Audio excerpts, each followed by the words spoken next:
see y'all this morning. Good to be back with you this morning. We had a good time in Texas, but good to be back with you this morning. We're in Matthew chapter 22 this morning. Matthew chapter 22. We're going to read the first 14 verses first. Talking about he's going to have a parable there at the wedding feast, and we'll come back and talk about that teaching. So it says, and Jesus answered and spoke to them again by parables and said, the kingdom of heaven is like a certain king who arranged a marriage for his son, and sent out his servants to call those who were invited to the wedding, and they were not willing to come. Again he sent out other servants, saying, tell those who are inviting, see, I have prepared my dinner, my oxen and fatted cattle are killed, and all things are ready, come to the wedding. But they made light of it and went their ways, one to his own farm and another to his business. And the rest seized his servants, treated them spitefully, and killed them. But when the king heard about it, he was furious, and he sent out his armies, destroyed those murderers, and burned up their city. Then he said to his servants, the wedding is ready, but those who are invited are not worthy. Therefore go into the highways, and as many as you find, invite to the wedding. So those servants went out into the highways and gathered together all whom they found, both bad and good. And the wedding hall was filled with guests. And when they came in to see the guests, he saw the man there who did not have on a wedding garment. So he said to him, friend, how did you come in here without a wedding garment? And he was speechless. Then the king said to his servants, bind him hand and foot, take him away, and cast him into outer darkness, where there will be weeping and gnashing of teeth. For many are called, but few are chosen. That parable is clear as mud, isn't it? About what he's talking about here.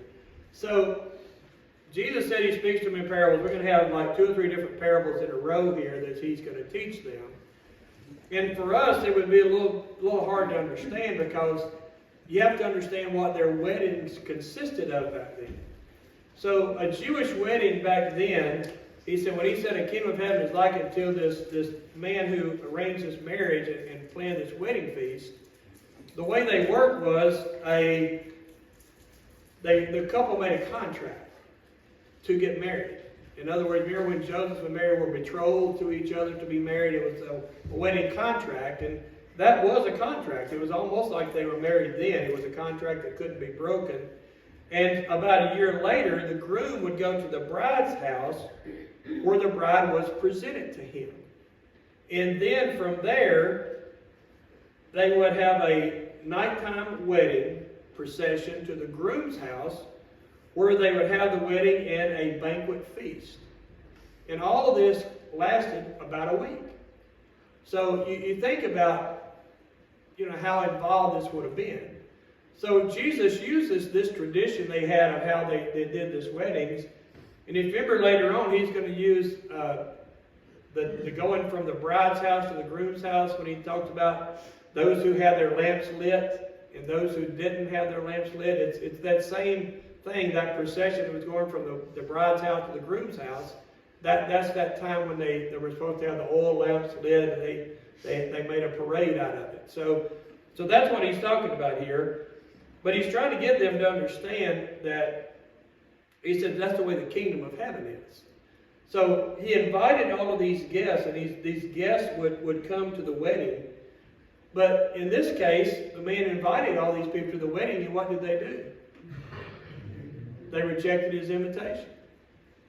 And even when he sent out others to get them, what did they do to those who had invited him? They killed them. They killed him and said, and then, of course, then he sent out another notice that everything's ready. And that's when, they didn't respond as well.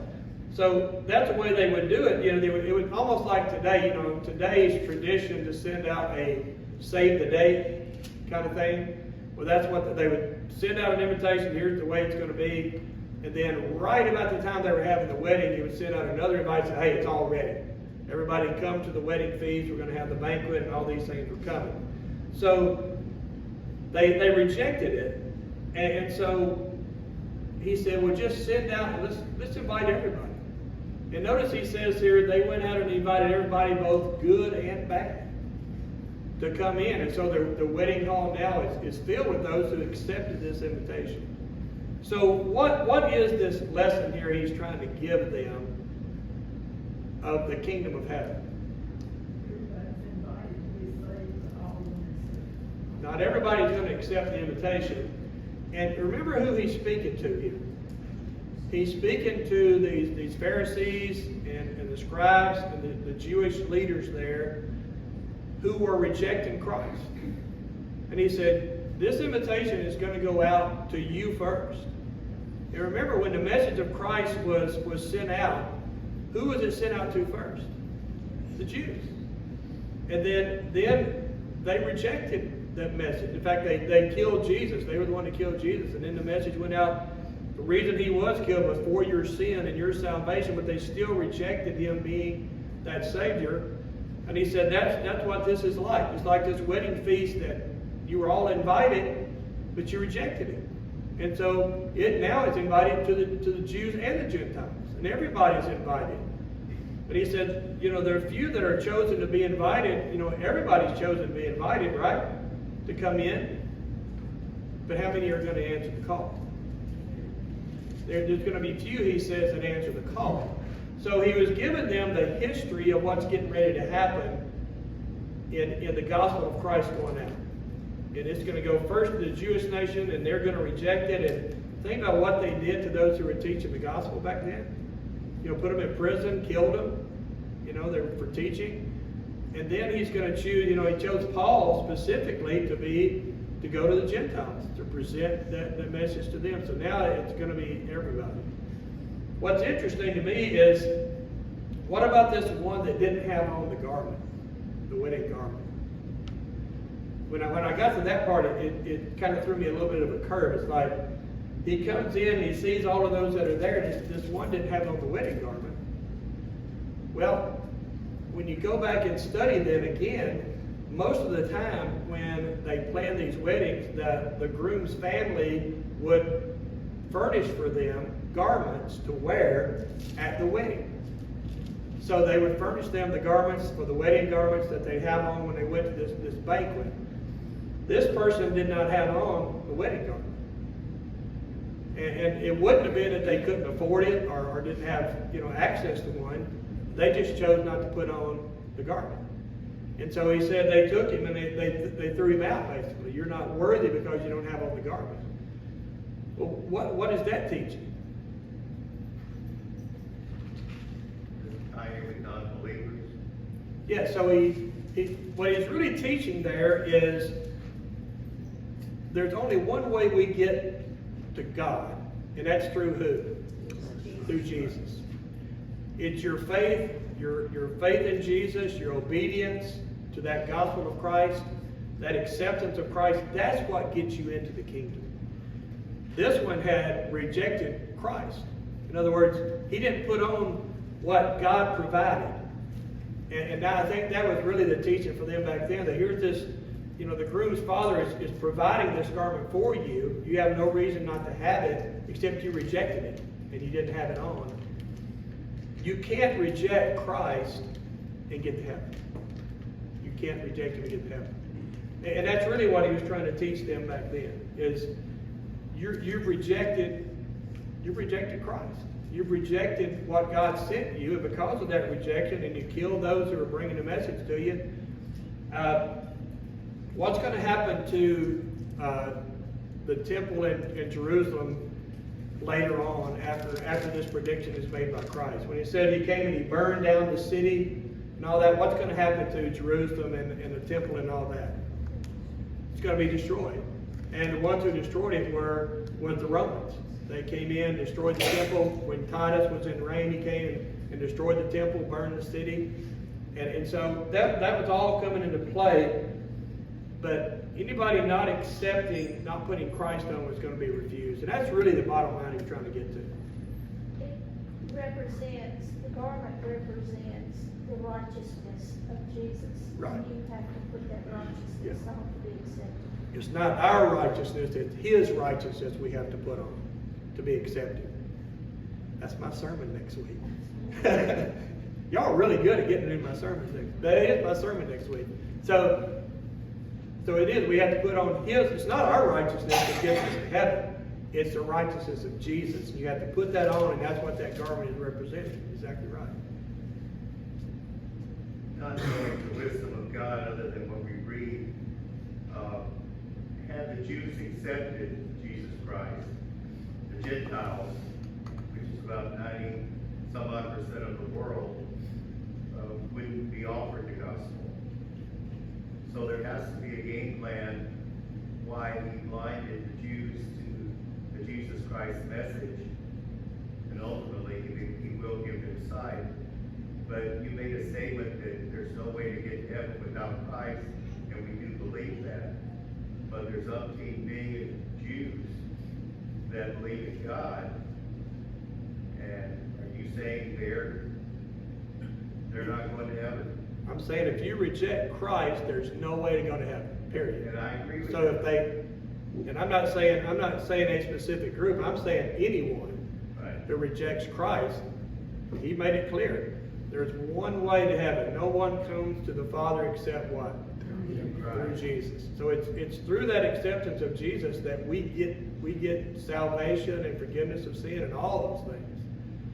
So yeah, that's what the Bible teaches. You reject Christ, you don't have hope. Your hope is in Jesus, and that's it. And there will be multitudes of people who have rejected Christ, you know. So that's what he's saying. You can't get there without acceptance of Christ, without him. But I'd like to think that with the Jews' rejection of Christ, that was the game plan, so the world could be offered Christ. There's going to be something, some sort of special dispensation or something for the Jews. Well, God knew the heart that they were going to reject him. Now, did he make them reject him? No, I don't believe he made them reject Christ. I think they chose in their heart, but he knew what they were going to do. He knew they were going to reject him, and then that's why it was offered to the rest of the world. But I don't see any teaching that shows us there's going to be any special anything for anybody outside of Christ. It's like Christ, he sent Christ for that purpose, to save us, and your rejection of Jesus is your rejection of that Savior he sent to us. I don't see any other way that you get there. You know, it's you choose to worship a false god. I kind of relate it to, you know, the children of Israel when they were coming through and they were worshiping false gods. Would those false gods get them to heaven? No, they wouldn't. So it's in there again, that rejection of God, rejection of Christ. What is the unforgivable sin it talks about? Rejection of God. That's total rejection of God and his plan. That's that unforgivable sin. Everything else can be forgiven. So, yeah, if you reject Christ, and that's what he's trying to tell them, you got to put on this righteousness of Christ, or you don't have that hope. And it's a good lesson for us too. But I think this one to me, you know, a lot of the parables, they're really easy for us to understand. This one is, I think, a little more difficult for us because we don't understand the wedding feast and all the things that they went through, you know, to have that. But that's what their teaching was, and it was a good lesson for them because they understood all those things they went through for that wedding. And without Jesus, he says, you reject him, you're going to be rejected as well. I think ultimately God would include everyone anyway, even if the Jews had not rejected him. I think his salvation is open to everyone, regardless of. Yeah. He didn't, and if you really study that, he didn't say, if they accept him, I'm not going to offer him. He said he's going to be offered first to them, and then it's going to be offered to the Gentiles. It wasn't like, well, I'm going to offer it to you. If you take it, then nobody else gets it. It's like, because they were God's chosen people, the gospel will go to them first, but then it will be offered to everybody from that point. The fact that they rejected it I think just sped up the process of why it was offered to everybody. But it's a good lesson. The gospel's for everybody. It's out there. And for us today, I think the lesson for us would be just like it was for them. The gospel's there. Anybody can choose it. You can choose it, but you have to choose it. You have to accept Christ as that Savior. Put on his righteousness to be saved. And that's why he said there's many called. You know, that call goes out to everybody, but few are chosen because too many reject it. Too many reject that call for Christ. So let's go into verse 15 through 22. He says, Then the Pharisees went and plotted how they might entangle him in his talk. And they sent to him their disciples with the Herodians, saying, Teacher, we know that you are true and teach the way of God in truth, nor do you care about anyone, for you do not regard the person of men. Tell us therefore, what do you think? Is it lawful to pay taxes to Caesar or not? But Jesus perceived their wickedness and said, Why do you test me, you hypocrites? Show me the tax money. So he brought him a denarius, and when he said to them, Whose image and inscription is this? And they said to him, Caesar's. And he said to them, Render therefore to Caesar the things that are Caesar's, and to God the things that are God's. When they heard these things, they marveled and left him and went their way. So it's interesting. Here comes the Pharisees, and are they really looking for an answer here? No. So all they're doing here, they're plotting against Jesus to try to catch him in something that they can say, look, he's against the Roman government. He's against it. If he says, no, you don't have to pay taxes, guess what? He's plotting against the Roman government. So they're trying to entangle him, like it says here, in their own words. And so the Herodians, who are the Herodians here? They said they sent their disciples with the Herodians. They were a political party.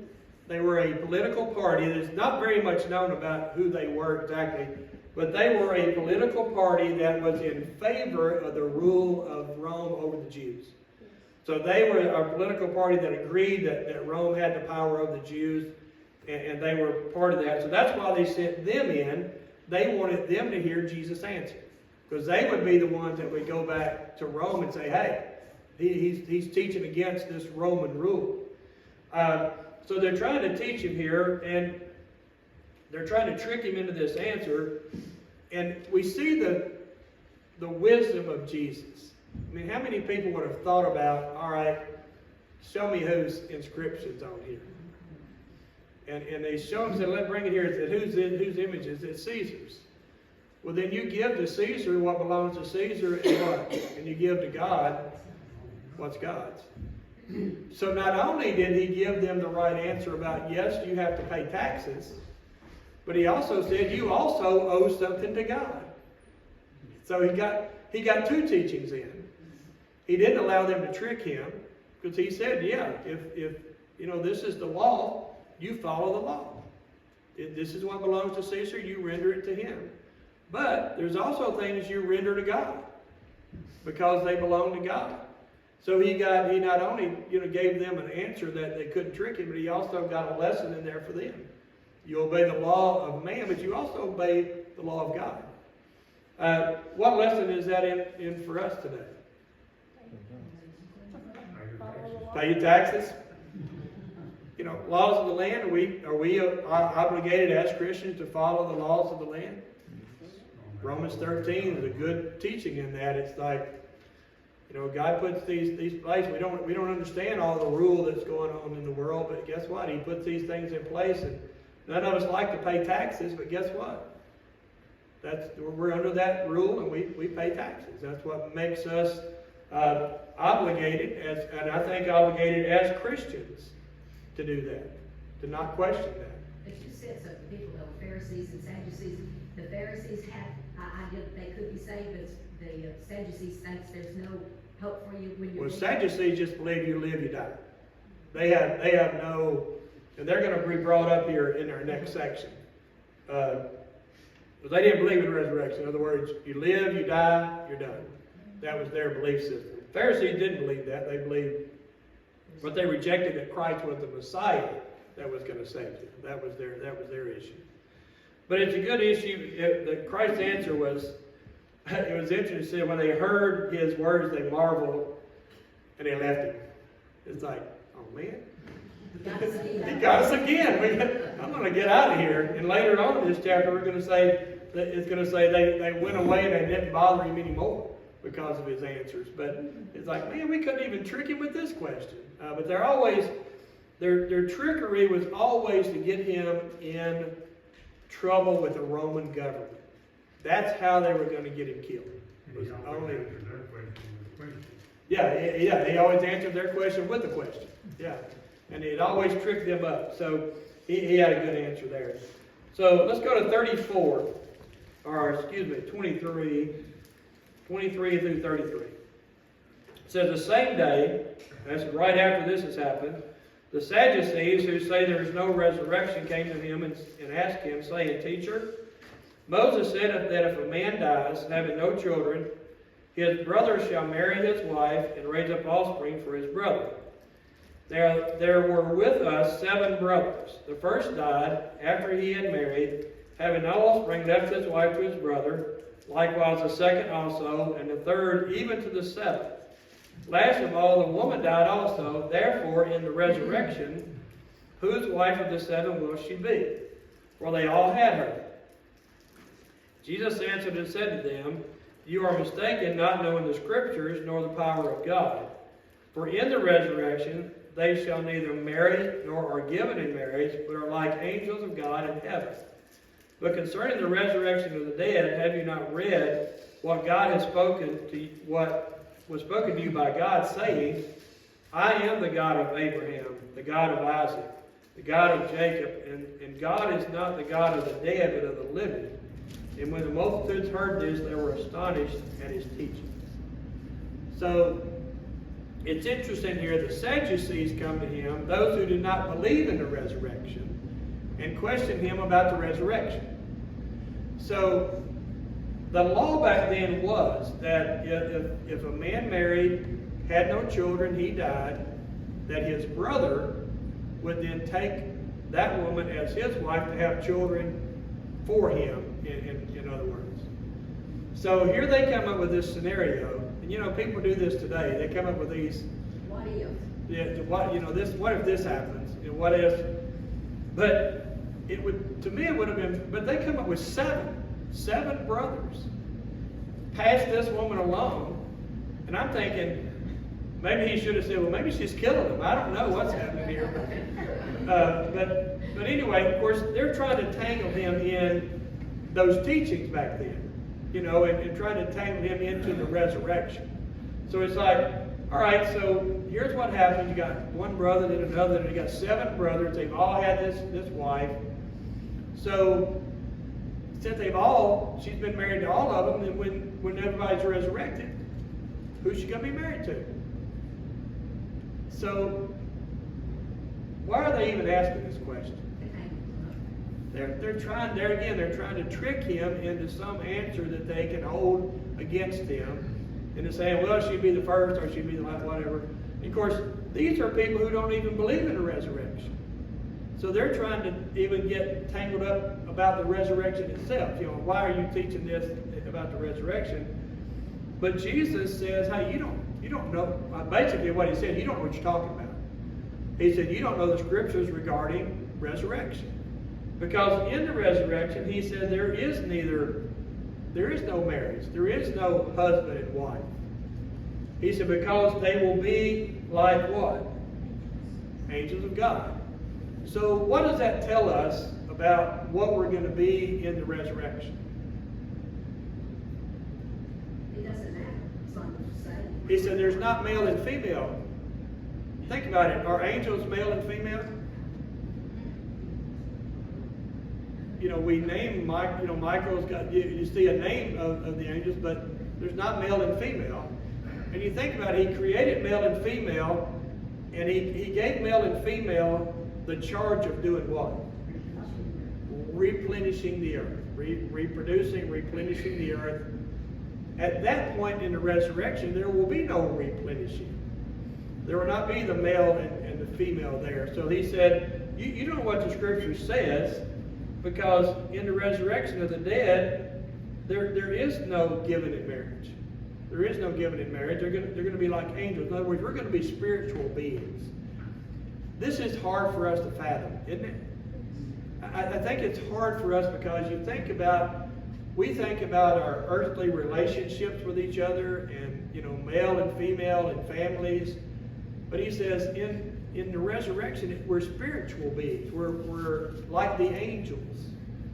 He said, so there is no given in marriage and all those things that we think about here on the earth. We're these spiritual beings. Now, do we know exactly what that's going to be? We don't. Turn over to 1 Corinthians 15.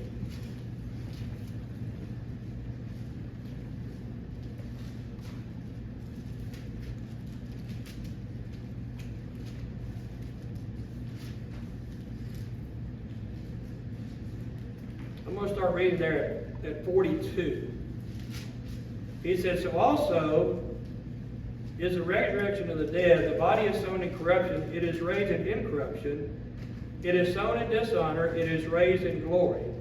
It is sown in weakness, it is raised in power. It is sown a natural body, it is raised a spiritual body. There is a natural body and there is a spiritual body. And so it is written, the first man, Adam, became a living being, and the last became a life-giving spirit. However, the spiritual is not first, but the natural, and afterward the spiritual. The first man was of the earth and made of the dust, and the second man is the Lord from heaven. And as was the man of the dust, so also are those who are made of dust, as in the heavenly man, so are those who are heavenly. And as we have borne the image of the man of dust, we shall appear in the image of a heavenly man.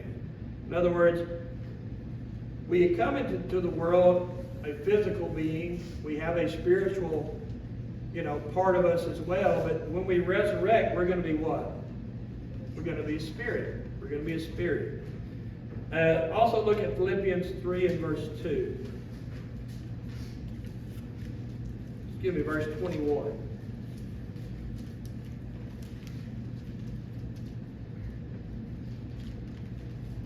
He said he would transform our lowly body that it may be transformed to his glorious body, talking about Christ, according to the working by which he is able even to subdue all things to himself. So it says Christ will transform our lowly body into a body like his. Now, what is that body going to be? Do we know? 1 John 3:21 gives us that answer. We studied this on Wednesday night a while back.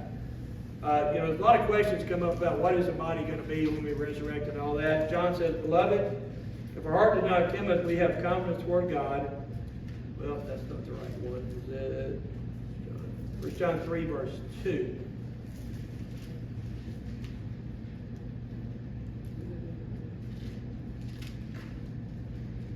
I'm going to start at verse 1. It says, behold, what manner of love the Father has bestowed on us, that we should be called children of God. Therefore, the world does not know us, because it did not know him. Beloved, now we are children of God, and it has not been revealed what we shall be. But we know that when he is revealed, we shall be like him, for we shall see him as he is. So what John is saying there is, do we know what we're going to be? No. When are we going to know? When he's revealed to us when he comes again. He says, he's already told us we're going to be like him. We're going to be a spiritual being. So they didn't understand any of the teachings, even in the Old Testament, about what the resurrection was going to be. They were thinking physical, not spiritual. Here. I think this last verse here, he is not the God of the dead or of the living. Right. Their whole idea of God is trying to make them understand it's completely false. Right. They don't know who he is. So, Right. I think this is more or less the most powerful Peter deals with this. Right. He's not the God of the dead, but of the living. In other words, their whole belief system was, we just have a physical life, period. And that's what God has over. But they don't believe in the spiritual side, which is going to be resurrected. And so he says he's not the God of the dead, but of the living. So they see Abraham and Isaac and those that he names there as being people that are dead when they're what? They're actually alive. They're alive. And so that's what he's trying to teach them. So he teaches them they don't know what they're talking about. You know, and you don't have to worry about whose wife is, you know, whose wife is she going to be, because none of that matters anymore. In the resurrection, we're going to be totally different. So if anybody ever asks you what's our body going to be like, send them to 1 John 3:2. Say, we don't know because he hasn't told us yet. But we know we're going to be like who? Like Jesus. We're going to have a body like his. So good teaching there. So next week, we will start at 34. We'll finish this chapter next week. Appreciate all your comments this morning.